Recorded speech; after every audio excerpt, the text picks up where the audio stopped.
आइए जानते हैं आज के कुछ अंतर्राष्ट्रीय खबरों को। पहले एक नजर आज की हेडलाइंस पर। पहलगाम हमले में शामिल आतंकी आदिल की मां ने सुरक्षा बलों से की मांग। हमले में शामिल एक आतंकी का घर बम से उड़ाया गया, दूसरे के घर पर चला बुलडोजर।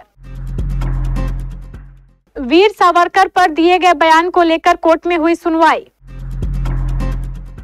वक्फ संशोधन अधिनियम मामले में केंद्र सरकार ने एससी में दाखिल किया जवाब।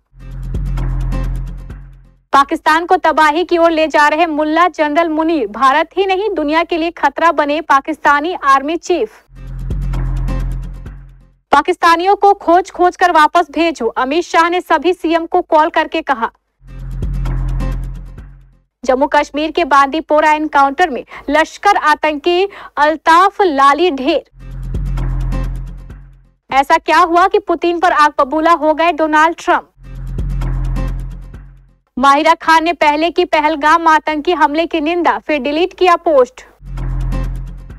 और आरसीबी से हार के बाद शराब की दुकान पर राजस्थान के सीईओ।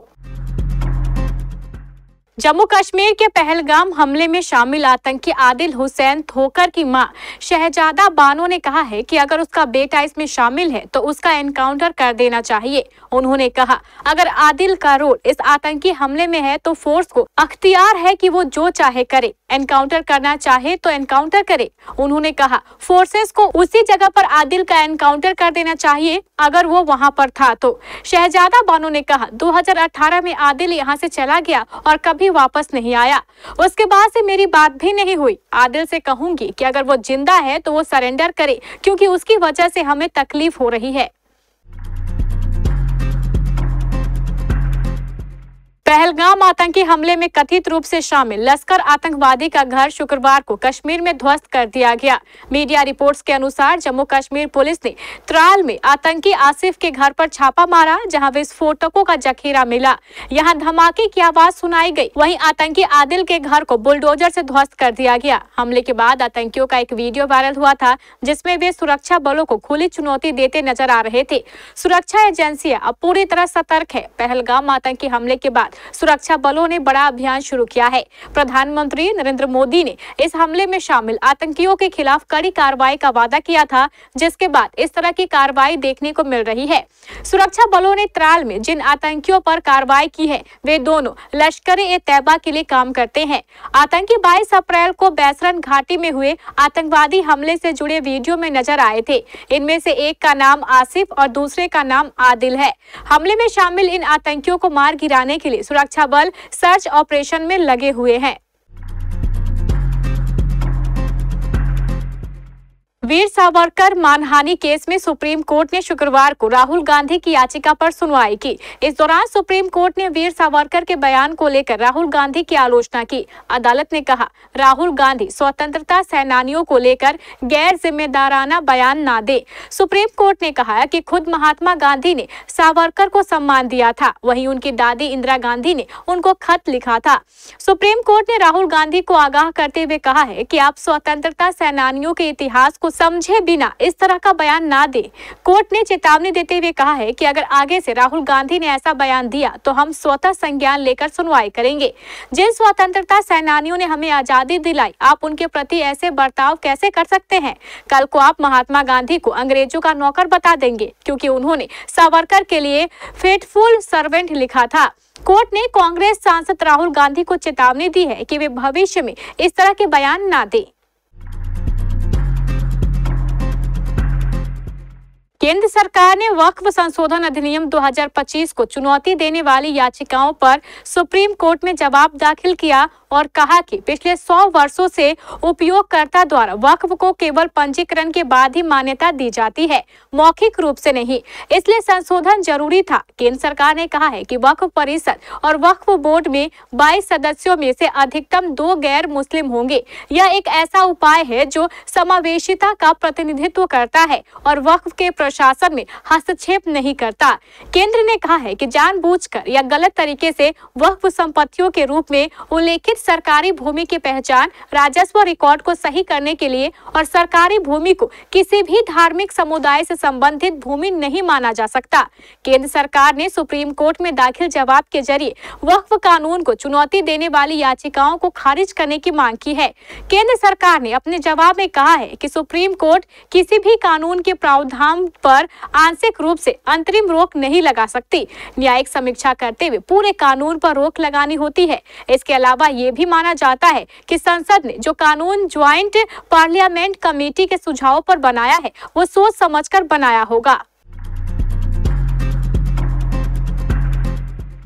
पाकिस्तान के आर्मी चीफ जनरल असीम मुनीर को यूं ही नहीं मुल्ला जनरल कहा जाता है। जम्मू और कश्मीर के पहलगाम में आतंकी हमले के बाद जनरल मुनीर का चेहरा बेनकाब हो गया है। भारत के कश्मीर और हिंदुओं के खिलाफ जनरल मुनीर के जहरीले बयान के कुछ ही दिनों बाद हुए इस हमले के तरीके ने साफ कर दिया है कि इसके पीछे पाकिस्तानी सैन्य नेतृत्व का हाथ है। आतंकियों का पर्यटकों का धर्म पूछकर मारना जनरल मुनीर के उसी पैटर्न की ओर इशारा करता है। जनरल मुनीर की इस्लामिक कट्टरपंथी मानसिकता पाकिस्तान को बर्बादी की तरफ ले जा रही है। आलोचकों का कहना है कि जनरल मुनीर सिर्फ भारत और दक्षिण एशिया ही नहीं बल्कि पूरी दुनिया के लिए खतरा है। पाकिस्तान के अंदर लोगों को मानना है कि मुनीर भी भड़काऊ बयानबाजी और छद्म युद्ध के लिए उनके समर्थन ने पाकिस्तान को अंतर्राष्ट्रीय स्तर पर अलग थलग कर दिया है। मुनीर ब्रिटेन जैसे देशों के लिए भी खतरा है, जहां पाकिस्तानी ग्रूमिंग गैंग अपने नापाक कृत्यों को सही ठहराने के लिए मुनीर के इस्लामिक भाषणों का फायदा उठाते हैं। इसके साथ ही कनाडा के खालिस्तानी चरमपंथी भी मौलाना मुनीर से प्रेरणा लेते हैं। केंद्रीय गृह मंत्री अमित शाह ने शुक्रवार को सभी राज्यों के मुख्यमंत्रियों को कॉल किया। उन्होंने मुख्यमंत्रियों से यह सुनिश्चित करने को कहा कि कोई भी पाकिस्तानी नागरिक भारत छोड़ने के लिए निर्धारित समय सीमा से अधिक समय देश में न रहे। सूत्रों के हवाले से न्यूज एजेंसी ने बताया है कि भारत ने गुरुवार को पाकिस्तानी नागरिकों को जारी किए गए सभी वीजा 27 अप्रैल प्रभाव से रद्द कर दिए हैं। यही नहीं, पाकिस्तान में रहने वाले भारतीय नागरिकों को जल्द से जल्द घर लौटने की सलाह दी गई है। मंगलवार को पहलगाम आतंकवादी हमले के बाद दोनों देशों के बीच तनाव बढ़ गया है। पहलगाम हमले में 26 लोग मारे गए थे, जिनमें ज्यादातर पर्यटक थे। सूत्रों ने कहा है कि गृह मंत्री ने व्यक्तिगत रूप से सभी राज्यों के मुख्यमंत्रियों को फोन किया और उनसे यह सुनिश्चित करने को कहा कि कोई भी पाकिस्तानी समय सीमा से अधिक भारत में न रहे। मुख्यमंत्रियों को उनके क्षेत्रों में रह रहे पाकिस्तानी नागरिकों की पहचान करने और उनका निर्वासन सुनिश्चित करने के लिए भी कहा गया है। जम्मू एवं कश्मीर के बांदीपोरा जिले में आतंकवादियों और सुरक्षा बलों के बीच मुठभेड़ में लश्कर-ए-तैयबा के टॉप आतंकी को मार गिराया गया है। लश्कर के आतंकी अल्ताफ लाली का सुरक्षा बलों ने सफाया कर दिया। बांदीपोरा में मुठभेड़ शुक्रवार सुबह से हो रही है। सुरक्षा बलों ने इलाके में आतंकियों की मौजूदगी की सूचना मिलने के बाद बांदीपोरा जिले में घेराबंदी और तलाशी अभियान शुरू किया था। उन्होंने बताया है कि छिपे हुए आतंकवादियों द्वारा सुरक्षा बलों पर गोलीबारी शुरू करने के बाद तलाशी अभियान मुठभेड़ में तब्दील हो गया था। इससे पहले इस एनकाउंटर में एक आतंकी के घायल होने की खबर थी। इस दौरान 2 सुरक्षा कर्मी भी घायल हुए हैं।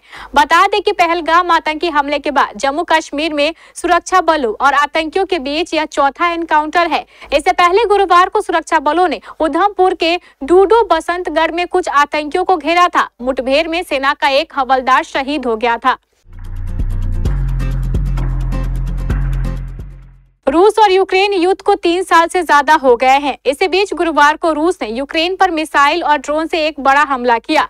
इस हमले के बाद अमेरिकी राष्ट्रपति डोनाल्ड ट्रंप ने रूसी राष्ट्रपति पुतिन से कीव पर अटैक रोकने की अपील की। गुरुवार को कीव पर रूस ने अब तक के सबसे घातक हमलों में से एक को अंजाम दिया। इसके बाद ट्रंप ने ट्रूथ सोशल पर लिखा, मैं कीव पर रूस के हमलों से खुश नहीं हूँ। यह जरूरी नहीं था और इसका समय भी बहुत खराब था। व्लादिमीर रुको, हर हफ्ते 5000 सैनिक मर रहे हैं, चलो शांति समझौता करें। ट्रंप ने यह भी दावा किया है कि रूस का पूरा यूक्रेन न कब्जा रूस की ओर से एक बड़ा रियायत है। रूस के हमले में कीव में 12 लोग मारे गए और 90 घायल घायल हुए, जिससे युद्ध और गहरा गया। गुरुवार तड़के रूस ने कीव पर 70 मिसाइलों और 145 ड्रोनों से हमला किया, जो जुलाई 2024 के बाद सबसे घातक हमला था। यूक्रेन की आपातकालीन सेवाओं के मुताबिक 13 जगहों पर नुकसान हुआ, जिनमें रिहायशी इमारतें और नागरिक ढांचे शामिल है। सुवातोनिस जिले में एक मकान के मलबे में लोग फंसे हैं और बचाव कार्य जारी है।